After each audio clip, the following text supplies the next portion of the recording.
Good morning, my name is Ruben Darío Lugo Álvarez and today I'm going to be telling you my opinion about the video.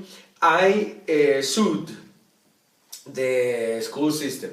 This is part of task 1. This is the initial activity and which is about the development of Colombian education in the 21st century. Well, I'm going to start speaking about the video, and I'm going to speak about it backwards. I really, caught my attention the last question that the teacher shared with all of us. How can we create together a better, more efficient and more effective, educational system in Colombia and in the world? Well, as we all know, it's been over 150 years, more than 1 century ago, and education hasn't really changed. How is that possible? Because nowadays we still keep students, a whole bunch of students in the same classroom, asking the same questions, doing the same activities, doing the same kind of evaluations. And that has to stop because the students, are now, more intelligent. We have a lot of,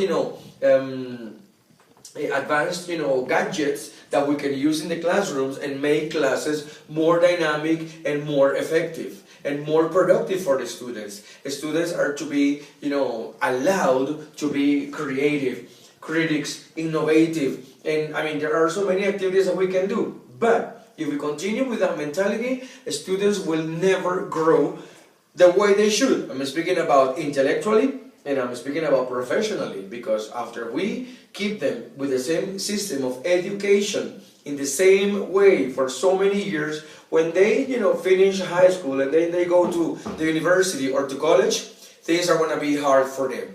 So I think we as teachers, we should start implementing new techniques to take the students out of the classrooms, and that way they will be able to express themselves, to learn better, and to really show how much potential they have.